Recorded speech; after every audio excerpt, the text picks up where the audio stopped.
everybody, it's Stewart A. Swerdlow. And Janet Swerdlow. And this is the Expansions News podcast for the first week of February. Can you believe it? 2015.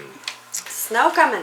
Well, not just snow. A major snowstorm is coming our way here in the Midwest. And guess what? Did they give it a name? Yes, but I can't remember the name of it actually. Just curious. Yes, you should have asked me before we... Yeah. Is the name everything? But then after, it's supposed to be a 2-day storm. Wow. Heavy snow, and then after it leaves, it's going to be like brutally cold again. Yeah. And more snow after that. Now, all I care about is I get a snow day. I get to sleep in. Well, probably you will this week have at least one.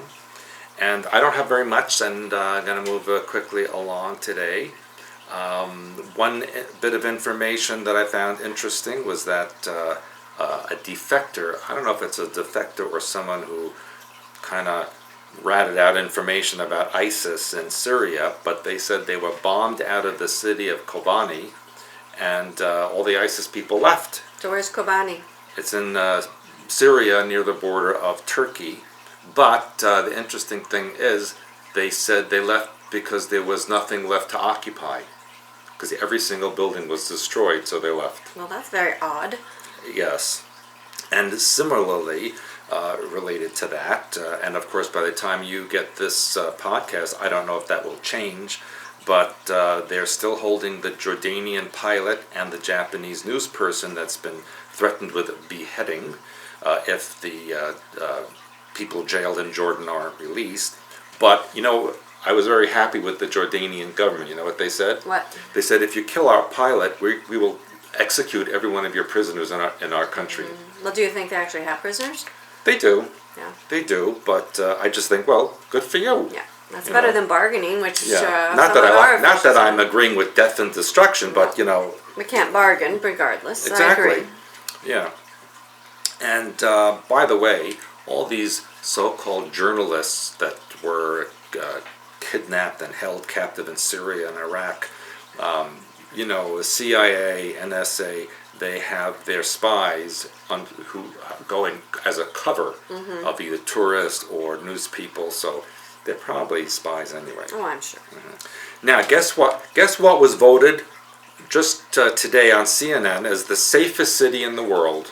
Not St. Joseph, Michigan. Well, that's not a city, really. No, we're a town, I guess. Yeah, we're not big enough. But Tokyo was named as the world's safest city. Well, I guess if you like earthquakes, volcanic eruptions, and radiation, it's pretty safe. Well, radiation, according to the Erotic couple, is okay. Yes, volcanoes are okay in earthquakes. No. Because I was there for a couple of earthquakes, it was not okay. But are they referring to that, or are they referring to, like, it's okay to walk on the streets? Well, they really meant safety, but, you know... This is safety. That's my point. It's like, yes, you're not going to get mugged or raped, but you could be crushed by a falling building or volcanic ash falling on you. So I think they need to look again at the parameters here. Well, maybe they need to read about mind patterns and correct that. And also what's getting a bad rep is Russia, as you know. Well, that comes and goes, as you know. Yeah, and the Ukrainian government is putting a draft before the UN to label Russia as a sponsor of terrorism, which is very interesting since the Russians expelled terrorists. And it is also known, and there's evidence, we've done podcasts on this, where it was the Ukrainian government that shot down the Malaysian airliner and attacked its own people. So, and Ukraine has a reputation for being violent and brutal. During World War II, they allied with the Nazis. So, I'm sorry, Ukraine, but you need to look inside. And do you ever see the videos of they have the Ukrainian parliament where they're always beating each other up? Yeah. I mean, like they don't. That's why nothing gets on. They're killing each other in their parliament, but they're calling Russia a sponsor of terrorism. Brilliant. Well, that deflects people from looking at them. That's a common tactic. Yeah. So I give it over to you. All right, I've got quite a few interesting stories today. So I'm interested, some of these, to hear your comments. I'm sure you'll have some. Oh, I may have comments. You may have comments. Have you heard about the Mars rover photo that showed the human shadow? Yes. Now, what did you think about that? I thought it's probably true. Because here it says, of course, they're looking at a photo taken in 2012. You know, they always go forward or backwards. They never do anything that happened like today or They need yesterday. time to doctor it up. Supposedly. And they're claiming that the person in the shadow, has no helmet, their short hair is visible, it's high detail. Correct. The person has on air tanks on their back. Now that I thought was odd because on Mars, can't you breathe? You can. Okay, so they It's say... it's like breathing at a very high altitude. Okay, and a suit that covers most of the body except the hair. Yeah, because it's like Earth, basically. Yeah, so anyway, I thought that was interesting news. Then did you hear about this one, that the U.S. is considering a category for Middle East-North African as a race on their 2020 census? Oh, we can list you as that. Well, what's interesting is now they're listed as white. So if they change that, isn't that another way of targeting? Wait, so right now Middle Eastern and North African people are listed as white? They are supposed to classify themselves as white, yes, on the census. I see. So they're saying that now there is a proposed that change will be decided by Sunday, which actually, I don't know if they mean this Sunday or next Sunday. They didn't give a date, they just said Sunday, when the public comment period ends. So they're calling it a census? Yes. It should be a no census. Why? Because it's No nonsense? sense. Well, the thing is, like I said, to me, it's another way of profiling people. Well, It's not like, wow, we won. And that's what they're trying to say. It gives these groups greater political clout, access to public funding, among other things. Yeah, they don't tell us what the among other well, things is. if that's for the 2020 census, there'll yes. probably be a category for extraterrestrial. Right now. Yeah, possibly could. But it kind of reminds me when they wanted the black people to sign up for, to The get... DNA test. Right, so that they can get money if their ancestors were slave owners. Right. So anyway, again, if you're Middle Eastern and North African, I would say I would not be for this Check particular. other. Yeah. Other. Yeah, if they still allow that, they might not allow that. And then this was also interesting, revealing, it's not quite new to our readers, but about a secret federal government program that tracks millions of motorists. Have you heard about that one? Well, I just thought they did anyway. Right. Well, now they're talking about it. Apparently, there are license plate readers that federal authorities have, and they claim that it's used for drug trafficking along the Mexican border. However, the ACLU is stating that there are 343 million records in this database, and that it's actually run by the DEA, or the Drug Enforcement Agency, and the Justice Department supposedly sifts through this to identify individual motorists and their patterns. However, the ACLU is saying because NASA collects phone records and emails of millions of innocent Americans And others. and others, privacy advocates fear the National License Plate Data Program amounts to another surveillance tool used by the government to monitor the activities of ordinary citizens. Now, they're saying that there's research from the Electronic Frontier Foundation has estimated that 99.8% of license plate reader data is not used for criminal investigation. Well, that's not a surprise, is it? Then it says that apparently the Department of Homeland Security solicited bids from private companies to build and manage a national database. And then they scuttled it one day later because of a public outcry for concerns. But now it says it's apparent that this program went forward anyway. Oh, yeah, Again, surprise. because they always listen to people. Well, that's why I said, it's just, but they're telling you what's happening. Now they also said that this was interesting. It's called the National License Plate Recognition Initiative. Promotes civil forfeiture, a process in which law enforcement officials can seize cash, cars, and other valuables from motorists suspected of crimes. Yeah, that's... Not convicted, but suspected. Right. And then some people who are innocent get caught up in this, and it takes them years to regain their possessions. That's right. So anyway. Well, it's worse than Soviet Union. It's worse than Nazi Germany. So ACLU wants greater transparency on this because they say they don't even know the number of license plate readers, although they're officially being told they're only 100. Well, I don't believe that, obviously. So anyway, I thought that was very effective. Well, here's a question that I've heard over here. If I buy a car, why do I have to put a label of my state or province on it if it's my car? Well, there's a lot of good points in there. Anyway, so it's just very interesting. Now then, who was the president who was talking about the shock and awe? It was one of the Bushes, wasn't it? Probably. Yeah, it was a shock and awe campaign that they used. Now here we have John Oliver, who's a comedian. And now again, he's going back and talking about what he did over a year ago, in August of 2013, but now this is on today's news. He claims that he'll do just about anything to shock and awe U.S. troops serving in it overseas. And so he actually tased himself because he wanted to entertain them. He's brilliant too. He should live in Ukraine. Yeah, and remember, we just finished up the seminar on cult and abusive relationship recovery, and part of it is self-abuse. So to me, he's imprinting people and the troops that it's okay to self-abuse. You just don't taser yourself. He said he felt the electric jolt, which left him, are you reading my notes? Oh, no. Temporarily disabled and left him with tingling throughout the day. I get that sometimes myself. Yeah. Well, that's because you taser me, I think. Do you want me to give you a taser? Well, anyway, so that's self-abuse. But again, they're imprinting the people, and they're bringing back, I thought interesting, the shock and awe. So, then we move along to Nick Jonas, who apparently had a crotch-grabbing, abtastic shoot for Flaunt magazine. They didn't say when, but they said when it was released, it opened up a whole nother set of fans for him. I bet that did. And now he says he wished that it hadn't happened. Why? Because now he's like embarrassed by it or something. Oh, really? That's what he's claiming. That's just another media. Yeah. The reason I'm bringing this up is because, remember Michael Jackson kind of did the crotch grabbing thing. He did it. And of course now we have Miley Cyrus. We have the females. She has a crotch? Doing all the crotch stuff. Well, she doesn't have anything in her crotch, though. Well, how would we know? Because that's for man, isn't it? Well, listen to this one. Now, the reason I brought this one up is because I keep telling people that public nudity is going to be like a nothing thing pretty soon. It is for me. Well, we know that, but you're not. And I always grab my crotch and you yell at me. Yeah, and you're setting the trend, right? Right. They're imitating me. Okay, well, do you know Rick Owens?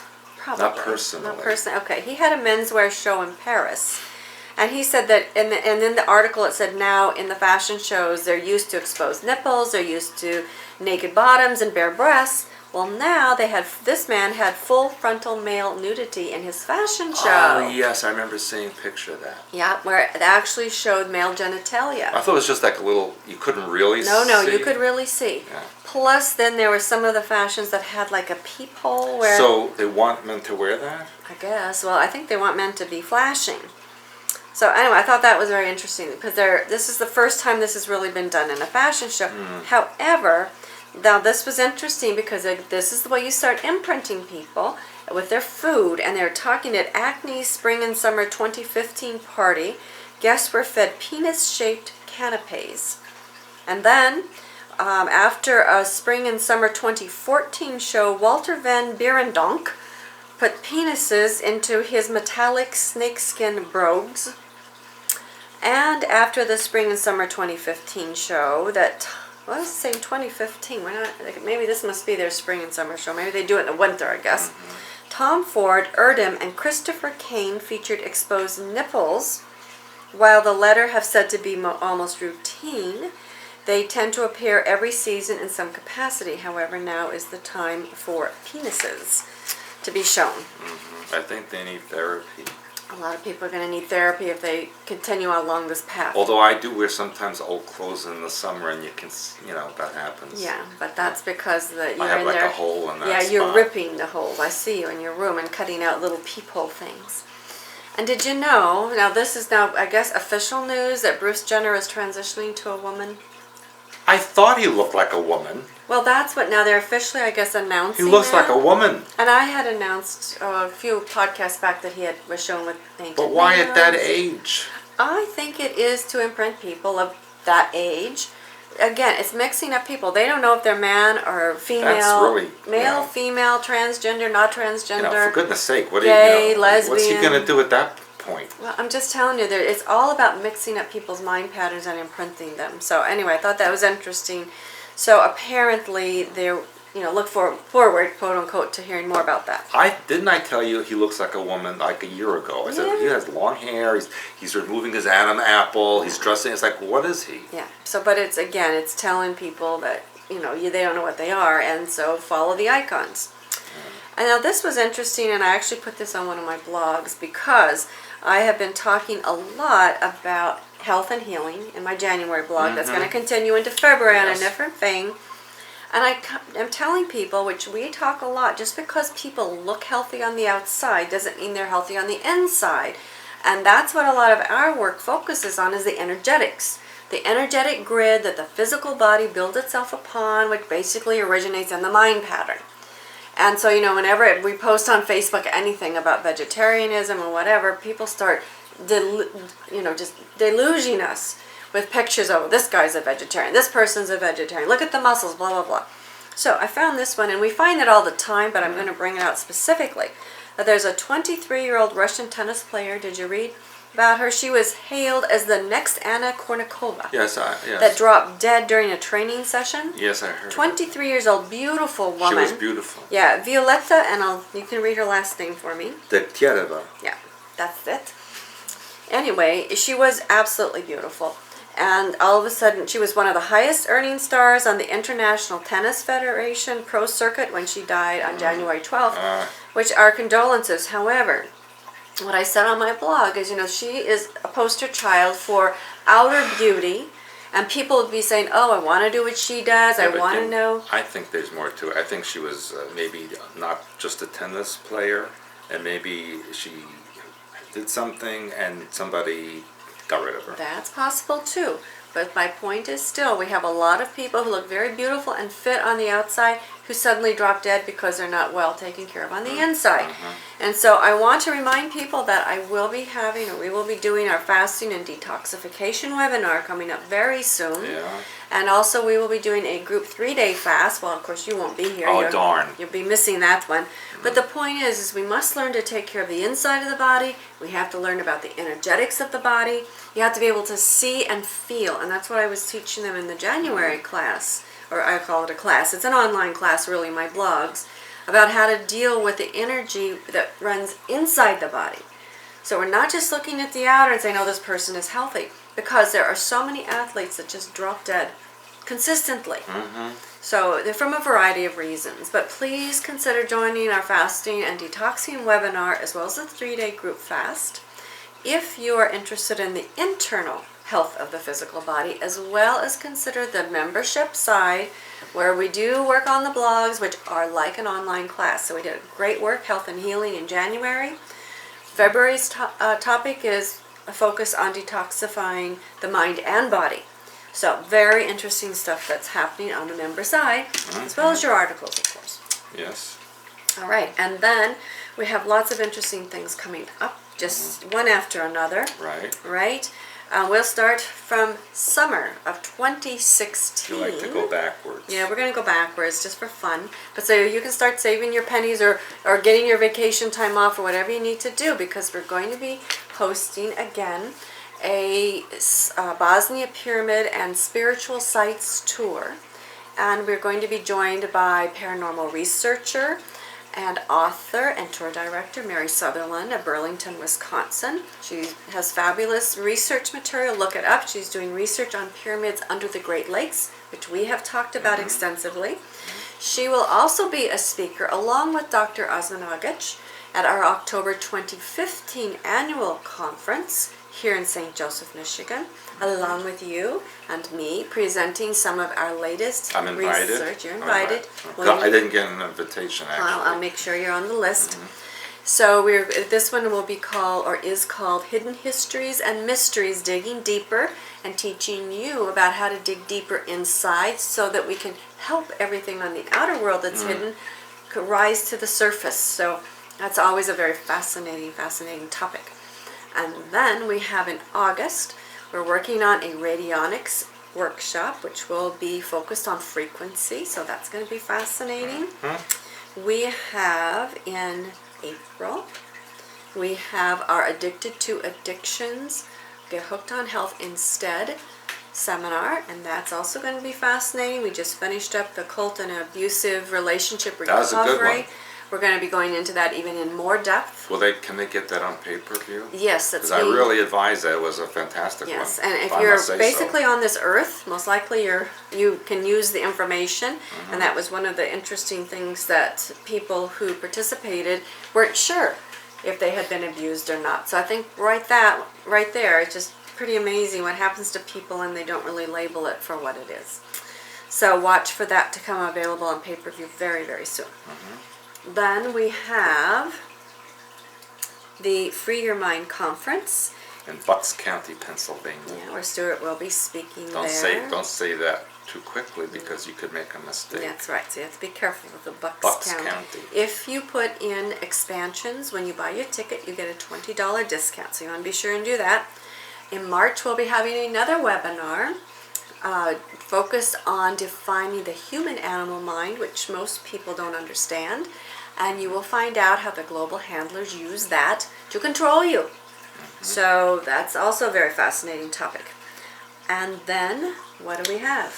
You want me to go backwards? Go backwards, just for fun. Well, I'll be in Taipei to do a seminar and consultations as part of a Japanese spiritual tour to Taipei. Okay. And guess who actually said she was coming? Who? The princess. Now you keep telling me that. I want pictures. Well, she Skyped me just the other day, so I want pictures. me and the princess wife. Yeah. I'm telling you. Then before that, I'm working backwards. well, I'm kind of stopping off in Hong Kong and Moscow, but don't tell anyone. And then I'll be in Vienna, and I'll be doing a seminar, actually a little workshop and consultations there. Then in Poland, I will be doing a documentary on Auschwitz because, you know, it's the 70th anniversary of the liberation of Auschwitz. I'll be doing a quick documentary there. I'll be doing a live TV show in Wrocław, Poland. And I'll be doing a major seminar and consultations in Poland. You've got quite a building audience there. I think last time you had over 200 people. And then before that in Prague, I will be filming a new movie. The documentary. Based on the True World History book. Yep, fascinating. I should have brought one of those to flash for everybody. I can flash for them right now. No, we don't want you to flash for them. No. They're no fun. I know. No, and there is a bit of a possibility, I'll interject out of time sequence, that I may be doing a little documentary in Mexico on a very special hidden cave in the western part of Mexico. Yeah, we'll find out about that. Yeah, but people who go in never come out. No, so that's why we need to know now, just in case you go in and you don't come out. Exactly. So we want to be sure then that you sign up for our fascinating webinar on fasting and detoxification coming up soon, as well as a 3-day group fast, which unfortunately Stewart is going to miss out on because of his travel I'm so schedule. disappointed. I don't know how to live with myself. I don't know. And I won't eat till I come back. there you go. We want you please to like our Facebook pages. That's growing. So we appreciate your likes and you're inviting your Facebook friends. And as well as your sharing, please join our community, our membership side of this site, where we do all kinds of fascinating work that we do not do on the regular site. Right. And we also have a Q&A there. We do not do Q&A on Facebook. Right, but Q&A, some of you aren't really familiar with how to use it. They're asking like a personal consultation. It's like, no, it has to be general questions for everybody. Right. For the general readership. Not personal to you. Right. If it's personal, you have to have a personal consultation. But if it's general, And then don't write questions that require me to rewrite chapters of my book. Just read the book. Yeah, we appreciate that you take the time to read the books and get familiar with our work because it does make all of our work easier. Because I've been accused of responding in a cranky manner. Really? Who accused you? you? I don't want to name names. Yeah. Unless you want to maybe donate some extra stuff for me, I will name privately for you. But you're trying to increase your mankini collection? Well, I was just going to flash. No, now you don't even have to have a mankini. Who needs a mankini? Now you're going to be really popular. Now, since the penis thing is all popular, what the heck? Yeah, we just have to call you PP for popular penis. Well, remember the penis puppet show? Well, that you told me about. Yeah, it was in Los Angeles. I used to pass by the theater. It said penis puppet something. And I think the men did certain things. Yeah, I never did find out what that was about. Right. No. But anyway, is that the end? That's the end. Wow. Well, for now. For now. I hope. Yeah. And we look forward to seeing you on one of our many ways of seeing you that we just told you about. All right? That's right. Well, we'll Stay warm. See you next time. I'll be shoveling. Maybe I'll show you another video of a new snow wall. Maybe. Let's see if it's as good as the last snow wall. I'll I'm see. not sure. That was a pretty good one you had. That was a good one. All right. Take care. Bye. Bye.